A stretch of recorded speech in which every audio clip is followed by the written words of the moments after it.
கர்த்தருடைய பரிசுத்த நாமத்திற்கு மகிமை உண்டாவதாக. தேவன் பட்சிக்கிற அக்னியாய் இருக்கிறாரே என்று எபிரேயர் 12ஆம் அதிகாரம் 29ஆம் வசனத்திலே சொல்லப்பட்ட இந்த சத்தியத்தை தியானிக்கப் போகிறோம். பிதா, குமாரன், பரிசுத்தாவி என்ற திரித்துவ தேவனை பற்றி தியானித்துக் கொண்டிருக்கிறோம். ஏற்கனவே பரிசுத்த ஆவியானவரை அவர் எப்படி பெருவெள்ளமாக, நீரூற்றாக வெளிப்பட்டார் என்பதை தியானித்தோம். இப்பொழுது பிதாவாகிய தேவன் அக்கினி வடிவிலே பட்சிக்கிற அக்கினி என்று சொல்லப்பட்டிருக்கிறது. எங்கெல்லாம் அக்கினி இருக்கிறதோ அங்கெல்லாம் தேவனுடைய பிரசன்னம் இருக்கிறது, அல்லது தேவனுடைய பிரசன்னம் இருக்கிற இடமே அக்னிமயமாக இருக்கிறது என்பதை நாம் வேதத்திலே இருந்து அறிந்து கொள்கிறோம். இந்த செய்தியை தேவனாகிய கர்த்தருடைய கரங்களிலே கொடுத்து ஜெபிக்கலாம்.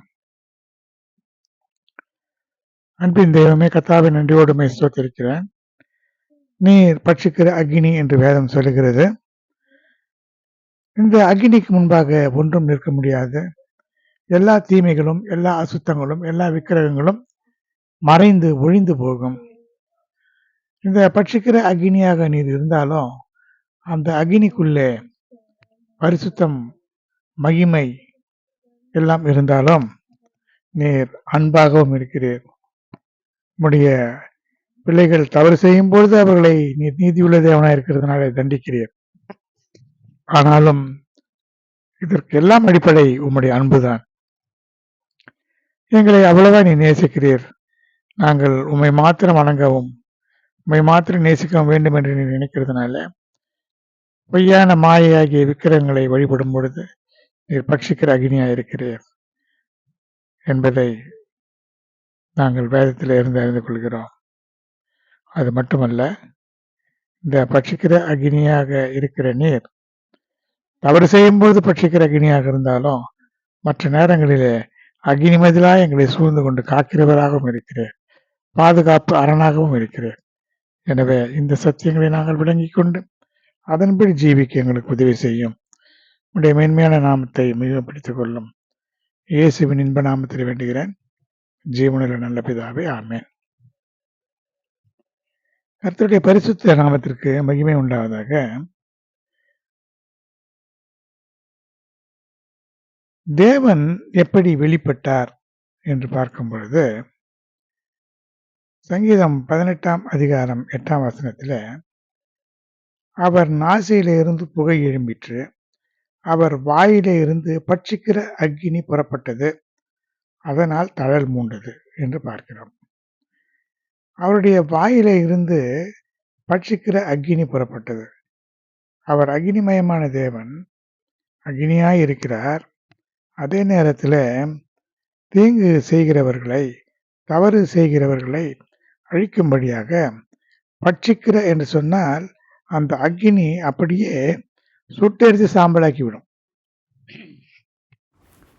அதுதான் பட்சிக்கிற என்று பொருள்.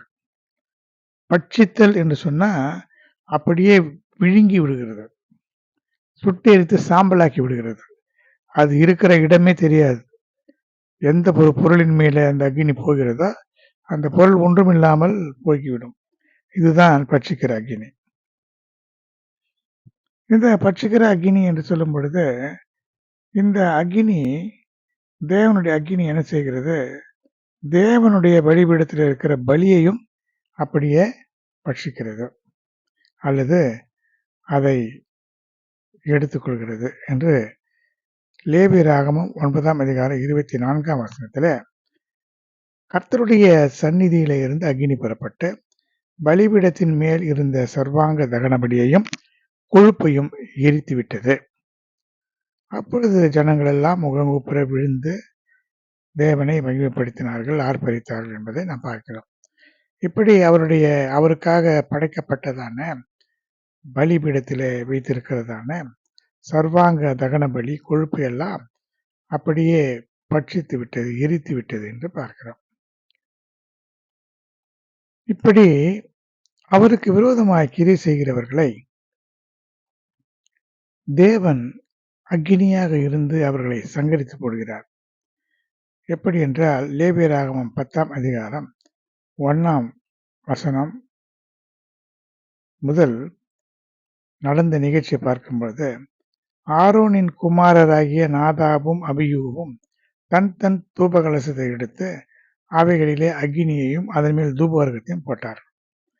ஆனால் என்ன செய்தார்கள்? கர்த்தர் தங்களுக்கு கட்டளையிடாத அந்நிய அக்கினியை அவருடைய சந்நிதியிலே கொண்டு வந்தார்கள். அப்பொழுது கர்த்தருடைய சந்நிதியிலே இருந்து அக்கினி புறப்பட்டு அவர்களை பட்சித்தது. அவர்கள் கர்த்தருடைய சந்நிதியிலே செத்தார்கள். அப்பொழுது மோசே ஆரோனை நோக்கி, என் இடத்திலே சேருகிறவர்களால் நான் பரிசுத்தம் பண்ணப்பட்டு சகல ஜனங்களுக்கும் முன்பாக நான் மகிமைப்படுவேன் என்று கர்த்தர் சொன்னது இதுதான் என்று சொன்னான். ஆரோன் பேசாமல் அமைதியாக இருந்து விட்டான். ஏன் என்று சொன்னா, கர்த்தர் மிகுந்த பக்தி வைராக்கியம் உடையவர்களாக இருக்கிறவர்களை அவர் சிநேகித்தார். அவருடைய சந்நிதியிலே பரிசுத்த குலைச்சலாக செய்யக்கூடிய காரியங்கள் அவரை மகிமைப்படுத்தாமல், அவரை கனம் பண்ணாமல் இருக்கும் பொழுது அவர் பட்சிக்கிற அக்னியாய் மாறிவிடுகிறார். ஏனென்றால் அவர் எரிகிற அக்னியாக இருக்கிறவர். அவர் சொன்னதைத்தான் செய்ய வேண்டும். பலிபீடத்திலே பலி செலுத்தும் போதும் சரி, அந்த அக்னியை கொண்டு வரும் போதும் சரி, தூப வர்க்கங்கள் விஷயத்திலும் சரி, அவர் சில முறைமைகளை சொல்லியிருப்பார். இப்படி இருக்க வேண்டும், அப்படி இருக்க வேண்டும். அந்த ஆசரிப்பு கூடாரம் கூட இப்படியெல்லாம் இருக்க வேண்டும் என்று சொல்லியிருக்கிறார். ஆலயமும் இப்படியெல்லாம் இருக்க வேண்டும் என்று சொல்லியிருக்கிறார். அதன்படிதான் அது கட்டப்பட வேண்டும். எப்படியெல்லாம் பலி செலுத்தப்பட வேண்டும் என்று சொன்னாரோ அப்படித்தான் பலியும் செலுத்தப்பட வேண்டும். ஆபிரகாம் கூட பலி செலுத்துவதிலே தவறு செய்து விட்டான்.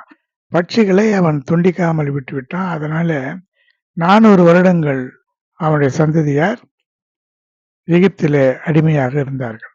இப்படி ஒரு சின்ன சின்ன காரியத்தை எல்லாம் பரிசுத்த குலைச்சல் இருந்தால் அதை தண்டிக்கிற தேவனாக அவர் இருக்கிறதுனால மிகுந்த கவனத்தோடு செய்ய வேண்டும். இந்த பலி என்பது புதிய ஏற்பாட்டின் காலத்திலே நம்முடைய ஜெப வாழ்க்கையை குறிக்கிறது. அதனாலே நான் ஜெபிக்க வேண்டிய விஷயங்களிலே மிகவும் பரிசுத்தமாக, கிரமமாக, தேவனை பயபக்தியோடு இந்த பலிகளை செலுத்த வேண்டும். இந்த ஜெபங்களை ஒழுங்காக நாம் செய்யாமல் தவறாக செய்யும் பொழுது அது நம்முடைய சந்ததியை அடிமைத்தனத்துக்குள்ளே கொண்டு போய் விட்டுவிடும் என்பதை ஆபிரகாமுடைய அந்த நிகழ்ச்சியில இருந்து நாம் அறிந்து கொள்கிறோம். அடுத்து கர்த்தருக்கு பட்சிக்கிற அக்னி அல்லது எரிகிற அக்னி என்று பெயர் வருவது ஒரு பகுதியில் இருந்தாலும், மோசேக்கு அவர் தன்னை எப்படி வெளிப்படுத்தினார் என்று பார்க்கும் பொழுது, யாத்திராகமம் 3ஆம் அதிகாரம் 2ஆம் வசனத்திலே அங்கே கர்த்தருடைய தூதனானவர் என்று சொல்லப்பட்டிருக்கிறது. நேரடியாக கர்த்தர் தரிசனம் கொடுக்காமல் தூதனானவர் என்று சொல்லும் பொழுது அது பரிசுத்த ஆவியை பற்றித்தான் கர்த்தருடைய தூதனானவர் என்று சொல்லும் பொழுது அப்படி வேதத்தில் சொல்லப்பட்டிருக்கிறது. கர்த்தருடைய தூதனானவர் ஒரு முட்செடியின் நடுவில் இருந்து உண்டான அக்னி ஜுவாலையிலே நின்று அவனுக்கு தரிசனமானார். அப்படி அவன் அதை உற்று பார்க்கும் பொழுது முட்செடி அக்னினாலே ஜுவாலித்து எரிந்தோ அது வெந்து போகாமல் இருந்தது. இது ஒரு அதிசயம், அற்புதம் என்று சொல்லலாம். முட்செடி முட்செடிக்குள்ளே அக்னி ஜுவாலை இருந்தது. அது எரிந்து கொண்டிருந்தாலும் அந்த முட்செடி வெந்து போகாமல் இருந்தது. அப்படி மோசேயை அழைக்கும் பொழுதே ஒரு அற்புதமுள்ள ஒரு காட்சியை கொடுத்து அற்புதத்தின் தேவனாக வெளிப்பட்டதை நாம் அறிந்து கொள்ள முடிகிறது. இப்படி தேவன் அக்னியாக, அக்னி இருக்கிற இடத்திலே தேவனுடைய தூதர்கள் அங்கே காட்சியளிக்கிறது நாம் பார்க்கலாம். அடுத்து என்னாகமம் 11ஆம் அதிகாரம் 1ஆம் வசனத்தில் பார்க்கும் பொழுது, ஜனங்கள் முறையிட்டுக் கொண்டிருந்தார்கள். கர்த்தருடைய செவிகளிலே அது பொல்லாப்பாக இருந்தது. கர்த்தர் அதை கேட்டபொழுது அவருக்கு கோபம் உண்டது. கர்த்தருடைய அக்கினி அவர்களுக்குள்ளே பற்றி எரிந்து பாளையத்தின் கடைசியிலே இருந்து சிலரை பட்சித்தது. பெரும்பாலும் பாளையத்தின் கடைசியிலே இருந்தவர்கள் தான் அப்படி முறுமுறுத்து கொண்டிருந்தார்கள். அப்பொழுது தேவனை நோக்கி அவர்கள் முறையிட்டு முறுமுறுத்து கொண்டிருந்ததுனாலே அவருக்கு கோபம் வந்தது. அந்த கோபம் மூண்ட பொழுது கர்த்தருடைய அக்கினி அவர்களுக்குள்ளே பற்றி இருந்து அவர்களை எல்லாம் சிலரை பட்சித்து போட்டது என்று பார்க்கிறோம். இப்படி தேவன் பட்சிக்கிற அக்கினியாக, எரிகிற அக்கினி மயமாக அவர் இருக்கிறார். அடுத்து என்னாகமம் 16ஆம் அதிகாரம் 2ஆம் வசனத்துல ஒரு நிகழ்ச்சியை பார்க்கலாம். லேவியின் கோத்திரத்துல லேவிக்கு பிறந்த கோகாத்தின் குமாரனாகிய இத்சேயாரின் மகன் கோராகு என்பவன் ரூபன் வம்சத்துல இருந்த எலியாவின் குமாரனாகிய தாத்தானையும் அபிராமையும் பேலேத்தின் குமாரனாகிய ஓனையும் கூட்டிக் கொண்டு இஸ்ரவேல் புத்திரரில் சபைக்கு தலைவர்களும் சங்கத்துக்கு அழைக்கப்பட்டவர்களும் பிரபலமானவர்களுமாகிய 250 பேரோடு கூட மோசேக்கு விரோதமாக எழும்பி அவனுக்கு முன்பாக நின்றார். அப்பொழுது அக்கினி கர்த்தருடைய சந்நிதியிலே இருந்து புறப்பட்டு தேவனுடைய சந்நிதியிலே தூபம் காட்டின 250 பேரையும் பட்சித்து போட்டது என்று என்னாகமம் 16ஆம் அதிகாரம் 35ஆம் வசனத்திலே பார்க்கிறோம். இங்கே என்ன நடந்தது என்று சொன்னால், மோசேக்கு விரோதமாக, ஆரோனுக்கு விரோதமாக இவர்கள் முறுமுறுத்து தங்களை உயர்த்தினார்கள். அப்பொழுது மோசே சொன்னா, கர்த்தருடைய சந்நிதியிலே அவர் எங்களை தூபம் காட்ட ஆசாரியத்துவம் எங்களுக்கு கொடுக்கப்பட்டிருக்கிறது. நீங்களும் வேண்டுமானாலும் தூபம் காட்டுங்கள். கர்த்தர் ஒருவேளை உங்களை ஏற்றுக்கொண்டால் நீங்களே அதை செய்யுங்கள். நாங்கள் அழைக்கப்பட்டிருக்கிறோமா அல்லது நீங்கள் அழைக்கப்பட்டிருக்கிறீர்களா என்பதை இதன் மூலமாக அறிந்து கொள்ளலாம் என்று சொல்லும் பொழுது, இப்படி அவர்கள் துணிகரமாய் தூபம் காட்ட வந்தார்கள். அந்த 250 பேரையும் கர்த்தர் அங்கீகரிக்காதனால அவருடைய சந்நிதியிலிருந்து ஒரு அக்கினி புறப்பட்டு அவர்களை பட்சித்து போட்டது என்பதை இந்த நிகழ்ச்சியிலிருந்து நாம் அறிந்து கொள்ள முடிகிறது. இப்படி தேவன் அங்கீகரித்தால் ஒழிய இந்த கனமான ஆசாரிய ஊழியத்திற்கு யாரும் வந்துவிட முடியாது. அதனாலதான் ஒரு வசனம் சொல்கிறது, ஆரோனை போல அழைக்கப்பட்டால் ஒழிய இந்த கனமான ஊழியத்திற்கு யாரும் தானாய் ஏற்படுகிறதில்லை என்று சொல்லி. அடுத்து தேவன் எப்படி ஜனங்களுக்கு வெளிப்பட்டார் என்று சொன்னா, உபாகமம் 4ஆம் அதிகாரம் 11ஆம் வசனத்துல, நீங்கள் சேர்ந்து வந்து மலையின் அடிவாரத்தில் நின்றீர்கள். அந்த மலையில் வானத்தை அளாவிய அக்கினி எரிய இருளும் மேகமும் அந்தகாரமும் சூழ்ந்தது. தேவன் அங்கே அந்த மலையின் மேலே எப்படி நின்றார் என்றால், அக்கினியாக, எரிகிற அக்கினியாக நின்றார். அவருக்கு அவருடைய தோற்றத்தை யாரும் பார்க்கவில்லை, அவருடைய சரீரத்தை யாரும் பார்க்கவில்லை, அவருடைய சாயலை யாரும் பார்க்கவில்லை. ஆனால் அக்கினியாக அவர் நின்றார். அந்த அக்கினியை பார்த்தார்கள். அங்கே மேகம், இருள், அந்தகாரம், அக்கினி எல்லாம் ஒன்றாக சூழ்ந்திருந்தது. அதை பார்த்து அந்த அக்கினியின் நடுவில் இருந்து கர்த்தர் உங்களோட பேசினார். அந்த வார்த்தைகளின் சத்தத்தை நீங்கள் கேட்டீர்கள். அந்த சத்தத்தை கேட்டதே என்று ஒரு ரூபத்தையும் நீங்கள் காணவில்லை என்று உபாகமம் 4ஆம் அதிகாரம் 12ஆம் வசனத்தில் பார்க்கலாம். கர்த்தர் பேசினார். எங்கே இருந்து பேசினார்? அக்கினியின் நடுவில் இருந்து கர்த்தர் பேசினார். அக்கினிமயமாக தோன்றினார். சத்தத்தை தான் கேட்டீர்களே தவிர ஒரு ரூபத்தையும் நீங்கள் காணவில்லை. அதே போல கர்த்தர் ஓரேபிலே அக்கினியின் நடுவில் இருந்து உங்களிடத்திலே பேசின நாளிலே நீங்கள் ஒரு ரூபத்தையும் காணவில்லை. உங்கள் தேவனாகிய கர்த்தர் பட்சிக்கிற அக்கினி, அவர் எரிச்சல் உள்ள தேவன் என்று உபாகமம் 4ஆம் அதிகாரம் 24ஆம் வசனத்தில் சொல்லப்பட்டிருக்கிறது. இப்படி அவர் எரிச்சல் உள்ள தேவன், பட்சிக்கிற அக்கினியா இருக்கிறதுனால, அவர் பரிசுத்தராய் இருக்கிறதுனால பரிசுத்தமாய் இருக்க வேண்டும்.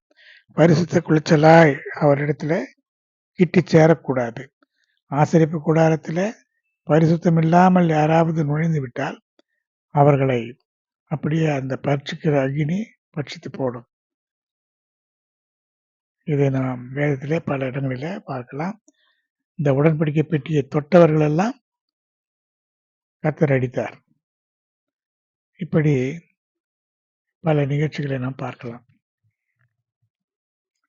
அடுத்து அக்கினியின் நடுவிலிருந்து பேசுகிற தேவனுடைய சத்தத்தை நீ கேட்டது போல யாதொரு ஜனமாவது கேட்டதும் அப்படி கேட்டும் உயிரோடு இருந்ததும் உண்டோ என்று கேட்கப்பட்டிருக்கிறது.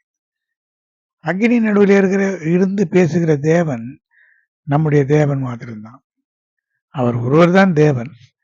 ஆனாலும் அந்த சத்தத்தை இவர்கள் கேட்டது போல வேறு யாராவது எந்த ஜனமாவது அவர்கள் தெய்வங்கள் என்று வணங்கி கொண்டிருக்கிற அந்த தெய்வங்கள் பேசுகிற சத்தத்தை கேட்டிருக்கிறார்களா? அப்படி ஒருவேளை அவ்வளவு வல்லமையான மகிமையான அக்னிமயமான பட்சிக்கிற அக்னியா இருக்கிறதான அந்த தேவன் பேசியும் அதை கேட்டும் உயிரோடு இருந்தது உண்டா என்று கேட்கப்பட்டிருக்கிறது. இப்படி மனோவா கூட கர்த்தருடைய தூதனை பார்த்து விட்டோம், இனி நாம் உயிரோடு இருக்க முடியாது, நாம் செத்து போவோம் என்று அவன் பயந்தான்.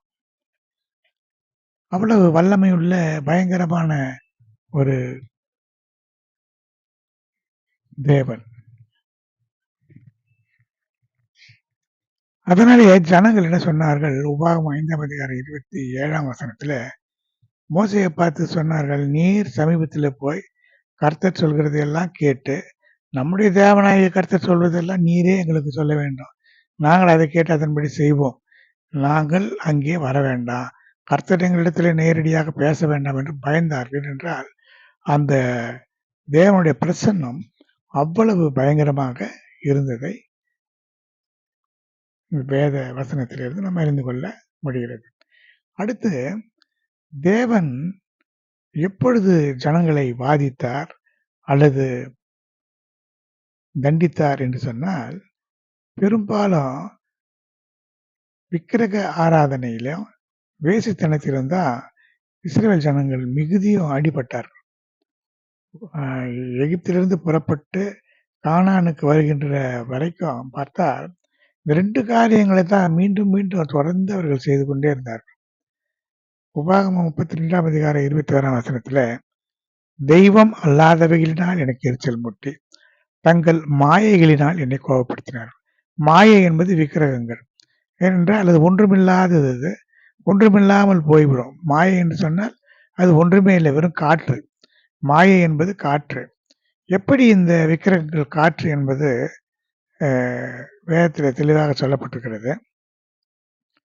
இவைகள் ஏன் மாயைகள் என்றால் இவைகள் வெறும் காற்று. ஏன் இவைகள் காற்றுகள் என்று சொன்னால் சங்கீதம் தெளிவாக இந்த காரியத்தை சொல்லுகிறது. சங்கீதம் 33ஆம் அதிகாரம் 3ஆம் வசனத்துல அவர் தன்னுடைய வாயின் சுவாசத்தினாலே சர்வசேனையை உண்டாக்கினார். இந்த சர்வசேனை என்று சொன்னால் வானம், பூமி, நட்சத்திரங்கள், ஆகாயம், தேவ தூதர்கள் கூட சர்வசேனை தான்.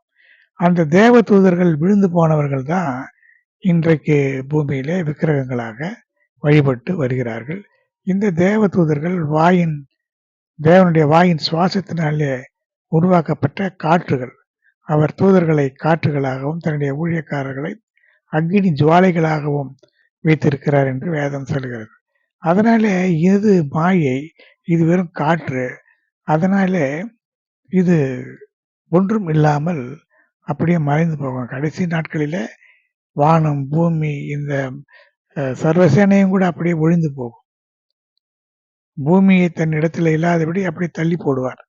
இதெல்லாம் வெளிப்படுத்தின விசேஷத்துல நம்மால் வாசிக்க முடிகிறது. ஆகையால் மதிக்கப்படாத ஜனங்களினாலே அவர்களுக்கு எரிச்சல் உண்டாக்கி மதிக்கெட்ட ஜனங்களினாலே ஜாதியினாலே அவர்களை கோபப்படுத்துவேன் என்று சொல்லப்பட்டிருக்கிறது.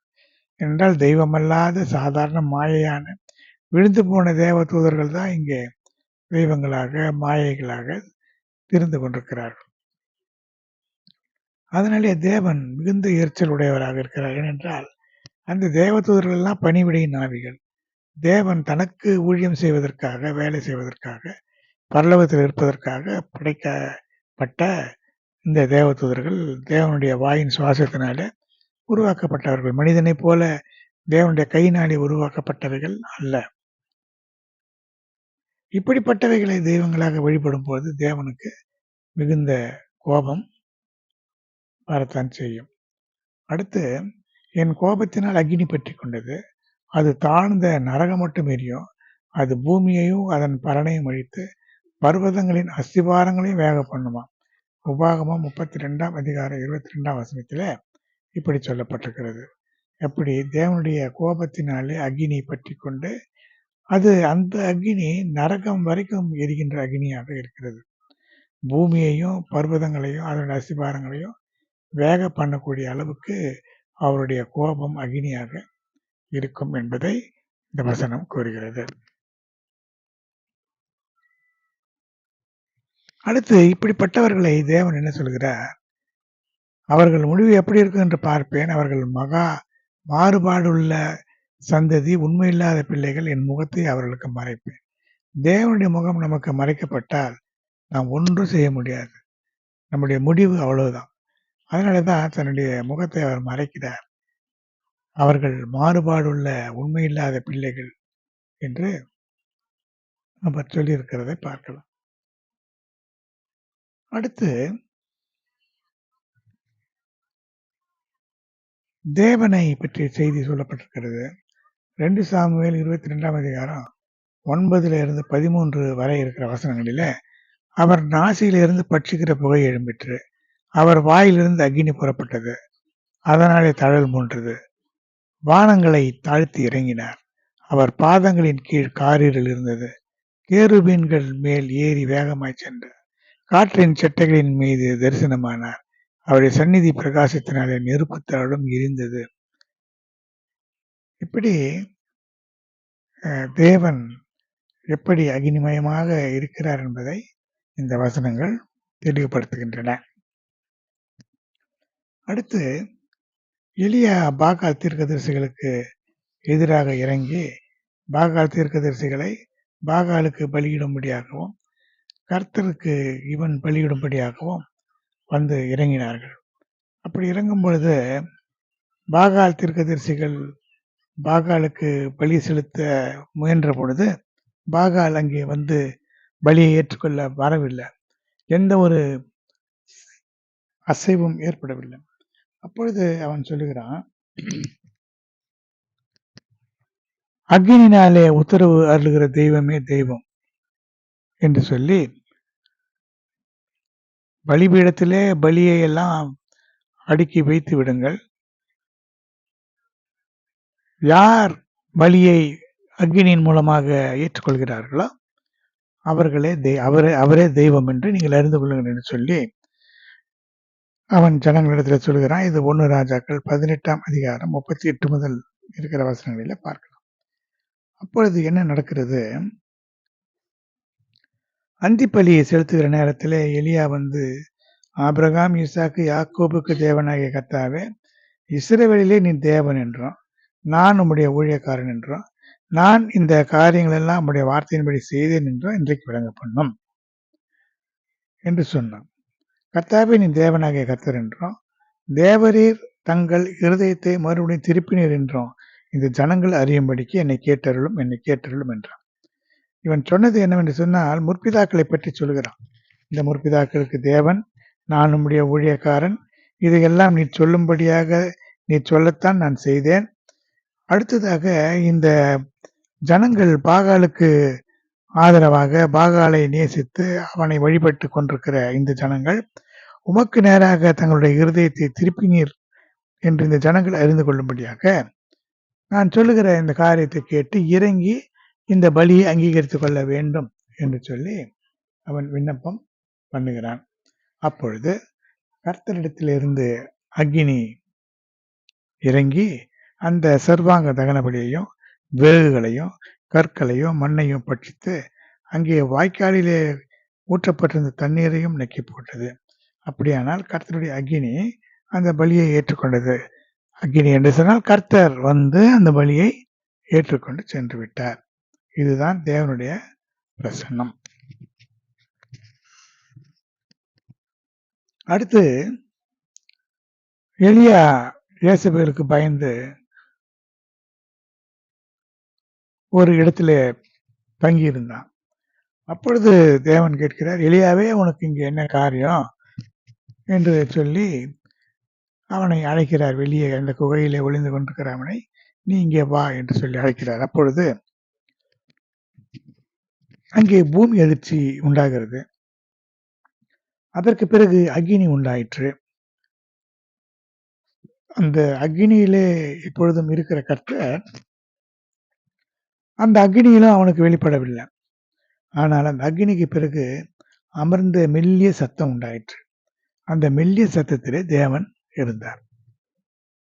தாவீதுக்கு எப்படி வெளிப்பட்டார் என்றால், முசுக்கொட்டை செடிகளின் நுனியிலே செல்லுகிற சத்தத்தை, அதாவது அந்த புறப்பட்டு செல்லுகிற சத்தத்தை கேட்கும்போது, நீ வேகமாக எழும்பி புறப்பட்டு வா, உனக்கு முன்னே கர்த்தர் புறப்பட்டிருப்பார் என்று சொல்லி அந்த யுத்தத்துக்கு போகும்போது அப்படி சொல்கிறார். இப்படி தேவன் மெல்லிய சத்தத்திலே இருக்கிறார், புறப்படுகிற சத்தத்திலே இருக்கிறார், அக்கினியிலே இருக்கிறார்.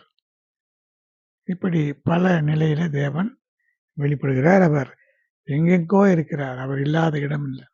வானத்திலே, பூமியிலே, உயர்ந்த ஸ்தலங்களிலே, சமுத்திரத்தின் ஆழத்திலே, இப்படி தேவன் இல்லாத இடம் எங்கும் இல்லை. அடுத்து இந்த அக்கினி என்ன செய்யும்? நம்மை சுத்திகரிக்கும். விக்கிரகங்களை, விக்கிரக தோப்புகளை எல்லாம் அக்கினினாலே சுட்டெரிப்பார்கள். ஏனென்றால் தேவன் அக்கினியாக இருக்கிறதுனால இந்த விக்கிரகங்களை சுட்டெரிக்கிறது. இஸ்ரவேல் ஜனங்களுடைய கன்றுக்குட்டிகளை அக்கினினாலே சுட்டெரித்து அதை நசுக்கி போட்டார்கள் என்று நம் வேதத்தில் வாசிக்கிறோம். அதே போல விக்கிரக தோப்புகளை இடித்து அதையெல்லாம் அக்கினினாலே அந்த தெய்வங்களை சுட்டெரித்த செய்திகளை எல்லாம் நாம் வேதத்தில் பார்க்கிறோம். இங்கே தங்கள் தெய்வங்களை விட்டு ஓடிப்போனார்கள். தாவீது கற்பித்தபடி அவைகள் அக்கினினாலே சுட்டெரித்தார்கள் என்று 1 நாளாகவும் 14ஆம் அதிகாரம் 12ஆம் வசனத்தில் பார்க்கிறோம். அடுத்து தேவனுடைய பிரசன்னம் வந்து இறங்கும் பொழுது அது எப்படி வந்து இறங்குகிறது என்று 2 நாளாகவும் 7ஆம் அதிகாரம் 1ஆம் வசனத்தில் பார்க்கிறோம். சாலமோன் ஜெபம் பண்ணி முடிக்கிற பொழுது அக்கினி வானத்திலே இருந்து இறங்கி சர்வாங்க தகன பலியையும் மற்ற பலிகளையும் பட்சித்தது. கர்த்தருடைய மகிமையும் ஆலயத்தை நிரப்பிற்று. ஒரு பக்கத்தில் அந்த அக்கினி வானத்திலிருந்து இறங்கி பலியை ஏற்றுக்கொண்டு அந்த கர்த்தருடைய ஆலயம் முழுவதுமாக நிரம்பும்படியாக கர்த்தருடைய மகிமை இறங்கி அதை நிரப்பியது. இப்படி தேவன் அக்கினி மயமாக இருக்கிறார். அது மட்டுமல்ல, இஸ்ரேல் ஜனங்களை வனாந்திரத்திலே நடத்தும் பொழுது அக்கினி ஸ்தம்பத்தோடும் மேக ஸ்தம்பத்தோடும் அவர் இருந்து நடத்தினார் என்று பார்க்க முடிகிறது. இது நெகேமியா 9ஆம் அதிகாரம் 19ஆம் வசனத்தில் சொல்லப்பட்டிருக்கிறது. நீர் நம்முடைய மிகுந்த மன உருக்கத்தின்படியே அவர்களை வனாந்தரத்தில் கைவிடவில்லை. அவர்களை வழி நடத்த பகலிலே மேகஸ்தம்பமும் அவர்களுக்கு வெளிச்சத்தையும் அவர்கள் நடக்க வேண்டிய வழியையும் காட்ட இரவிலே அக்னி ஸ்தம்பமும் அவர்களை விட்டு விலகவில்லை. இந்த பகலிலே மேகஸ்தம்பம் என்று சொல்லும் பொழுது எங்கெல்லாம் கர்த்தராகிய இயேசு கிறிஸ்துவை குறிப்பிடுகிறார்களோ அல்லது அவர் மேகங்களுடனே வருகிறார் என்று பார்க்கிறோம். இப்படி மேகம் என்று சொல்லும்போது கர்த்தராகிய இயேசு கிறிஸ்து அந்த மேகத்திலே வருகிறார், மேகத்திலே ஏறி போனார், மறுபடி மேகத்திலே வருவார் என்பதை பார்க்கிறோம். கர்த்தராகிய இயேசு கிறிஸ்து மேகஸ்தம்பமாக இருந்தார். அந்த வனாந்திரத்திலே கண்மலையாகிய கிறிஸ்து தண்ணீர் கொடுக்கிறவராக அந்த மேகஸ்தம்பத்திலே தண்ணீராகிய பரிசுத்த ஆவியானவர் இருக்கிறார். இந்த கண்மலையிலும் பரிசுத்த ஆவியானவர் இருக்கிறார். அக்கினி ஸ்தம்பமாக வழிகாட்டுகிற அக்கினி ஸ்தம்பமாக தேவன் இருக்கிறார். இப்படி பிதாவும் குமாரனும் பரிசுத்த ஆவியானவரும் தொடர்ந்து ஒரே இடத்துல இருந்து நம்மை பாதுகாக்கிறவர்களாக இருக்கிறார்கள், வழி நடத்துகிறவர்களாக இருக்கிறார்கள். அடுத்து ஏசாயா 4ஆம் அதிகாரம் 5ஆம் வசனத்துல கடைசி காலங்களிலே 1000 வருட அரசாட்சியின் பொழுது கர்த்தர் சீயோன் மலையில் உள்ள எல்லா வாசஸ்தலங்களிலும் அதன் சபைகளின் மேலும் பகலில் மேகத்தையும் புகையையும் இரவில் கொழுந்து விட்டு எரியும் அக்னி பிரகாசத்தையும் உண்டாக்குவார். மகிமையானவர்களின் மேலெல்லாம் காவல் உண்டாயிருக்கும் என்று இது ஒரு தீர்க்க தரிசனமாக சொல்லப்பட்டிருக்கிறது. மகிமையானவர்களுக்கு காவல் அக்னி ஸ்தம்பம் மேக ஸ்தம்பத்தில் நடத்தின தேவன் மீண்டும் அந்த நிலைமையிலே நம்மை எல்லாம் சூழ்ந்து கொள்வார் என்று ஏசாயாவிலே சொல்லப்பட்டிருக்கிறது.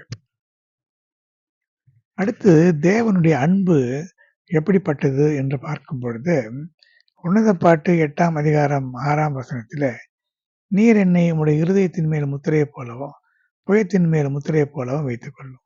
நேசம் மரணத்தைப் போல வலியது. நேச வைராக்கியம் பாதாளத்தைப் போல கொடியது. அதன் தழல் அக்கினி தழலும், அதன் ஜுவாலை கடும் ஜுவாலையுமாக இருக்கிறது."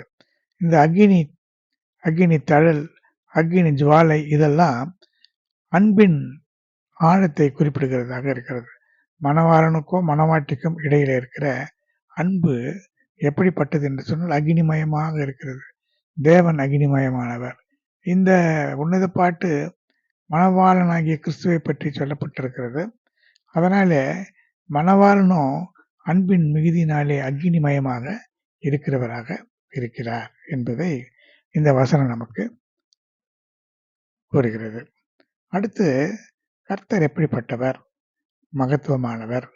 தன்னுடைய சத்தத்தை கேட்க பண்ணி உக்கிர கோபத்தினாலும் பட்சிக்கிற அக்னி ஜுவாலையினாலும் இடி பெருவெள்ளம் கல்மழையினாலும் தமது புயத்தின் வல்லமையை காண்பிப்பார்.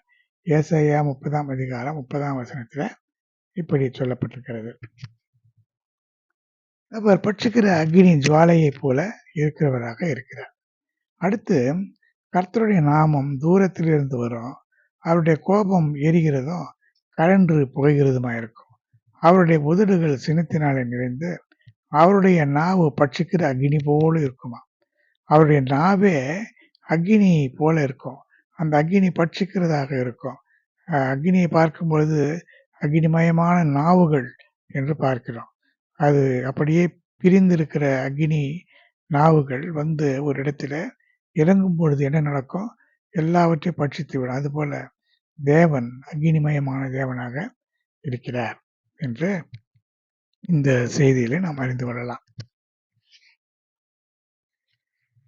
அடுத்து, தேவனுடைய உக்கிரமான கோபம் இந்த விக்கிரக ஆராதனையின் மேலே, விக்கிரக ஆராதனை செய்கிறவர்களின் மேலே இருக்கிறது. ஏசாயா தீர்க்கதரிசி 30ஆம் அதிகாரம் 33ஆம் வசனத்தில் சொல்லப்பட்டிருக்கிறது. அது மட்டுமல்ல, எரேமியா 7ஆம் அதிகாரம் 31ஆம் வசனத்திலும் ஒரு செய்தியை நாம் பார்க்கலாம். தங்கள் குமாரரையும் குமாரத்திகளையும் அக்னியிலேயே தகனிக்கிறதற்காக அவர்கள் இன்னும் குமாரனின் பள்ளத்தாக்கிலே இருக்கிற தோப்பேத்தின் மேடைகளை கட்டினார்கள். அதை நான் கட்டளையிடவும் இல்லை, அது என் மனதில் தோன்றவும் இல்லை. தோப்பேத் ஏற்கனவே ஏற்படுத்தப்பட்டது. ராஜாவுக்கு அது ஆயத்தப்படுத்தப்பட்டது. அதை ஆழமும் விசாலமும் ஆக்கினார். வேகும்படி அக்னியும் மிகுந்த விறகும் உண்டு. கர்த்தரின் சுவாசம் கந்தகத்தியை போல அதை கொளுத்தும் என்று சொல்லப்பட்டிருக்கிறது. இது இந்த இம்னோன் குமாரனின் பள்ளத்தாக்கில தோப்பத்திலே மேடைகளை கட்டி தங்களுடைய பிள்ளைகளை தெய்வங்களுக்காக பலியிட்டார்கள். ஏனென்றால் அப்படி பலியிட்டால் திரளான ஆசி அவர்களுக்கு கிடைக்கும், மிகுந்த நன்மைகள் கிடைக்கும் என்று அவர்கள் அப்படிப்பட்ட தெய்வங்களுக்கு தங்களுடைய சொந்த பிள்ளைகளை பலியிட்டார்கள். இது கர்த்தருக்கு மிகுந்த துக்கமாக இருந்தது. நான் உங்களுக்கு கொடுத்த பிள்ளைகளை நீங்கள் இப்படி மாயைக்கு ஒப்புக் கொடுக்கிறீர்கள். அங்கே ஸ்திரீகள் அனல் மூட்டுகிறார்கள், பிள்ளைகள் விறகு பொறுக்குகிறார்கள். இப்படி பச்சையான சகல மரத்தின் கீழும் நீங்கள் விக்கிரகங்களுக்கு வழிபாடு நடத்துகிறீர்களே என்று சொல்லி மிகுந்த வேதனைப்பட்டு, அதனால தான் சொல்லுகிறார், அந்த இடங்களிலே விறகு என்று சொன்னால் அந்த ஜனங்களுடைய அந்த பிணம், அதை இவருடைய சுவாசம் அக்னி கந்தகத்தை போல, கந்தக அக்னியை போல கொளுத்தும் என்று சொல்லப்பட்டிருக்கிறது. அதுபோல கடைசி நாட்களிலே அந்த பிணங்கள் எங்கெல்லாம் இருக்கும் என்று சொன்னால், அந்த பச்சையான மரங்களின் கீழே எங்கெல்லாம் இவர்கள் விக்கிரக ஆராதனை செய்தார்களோ அந்த இடங்களிலெல்லாம் அவைகள் இருக்கும். அவைகளை அடக்கம் பண்ண கூட ஆட்கள் இருக்க மாட்டார்கள் என்றெல்லாம் நாம் வேதத்தில் பார்க்கிறோம். சகரியாவின் புத்தகத்தில் சில செய்திகளையும் கூட நம்மாலே காண முடிகிறது. இப்படி அவர் பட்சிக்கிற ஒரு அக்னியாக இருக்கிறார். இதனாலே தான் கடைசி நாட்களிலே மரங்களிலே 1/3 வெந்து போகும்படியாக செய்கிறார். இப்பொழுது கூட பார்த்தால் சில மேலை நாடுகளிலே மாதக்கணக்கிலே காடுகளிலே அக்னி தீப்பற்றி எரிந்து கொண்டிருக்கிறது. அதை அணைக்கவே முடியவில்லை. கடைசி நாட்களிலே உலகத்திலே 3 ஒரு பங்கு மரங்கள் வெந்து போகும் என்று வேதம் சொல்கிறது. இதற்கு காரணம் அந்த மரங்களின் கீழே அவர்கள் வழிபட்டதான விக்கிரகங்களுக்கு வழிபட்டதனால அப்படி கர்த்தர் அதை நியாயந்திருக்கிறார்.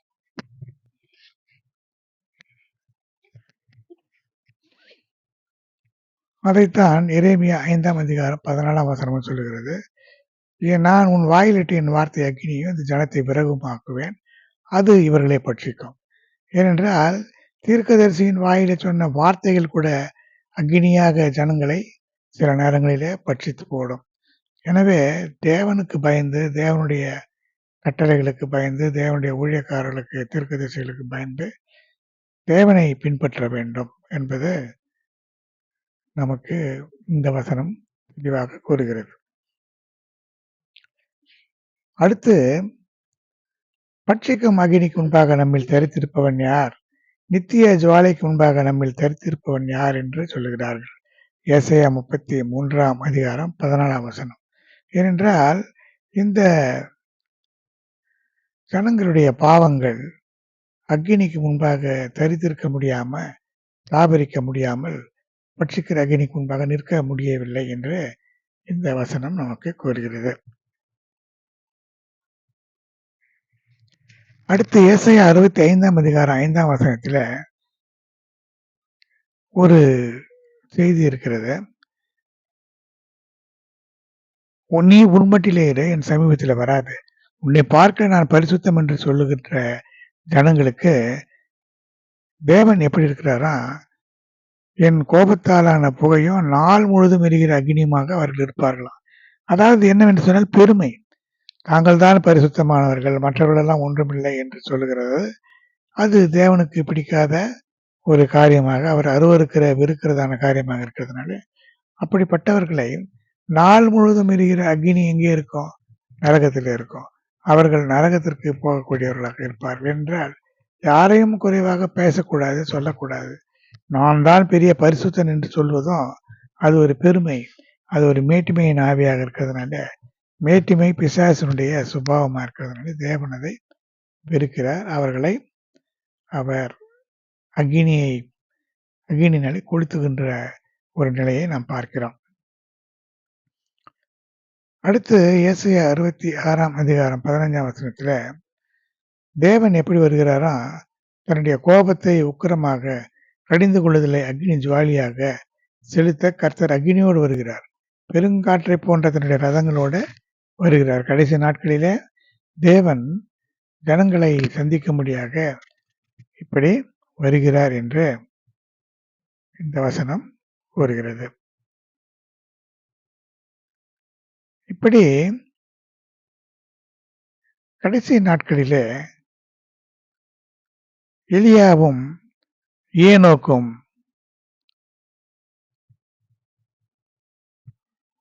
வருகிறார்கள் என்பதை நாம் வெளிப்படுத்தின விசேஷத்துல பார்க்கிறோம்.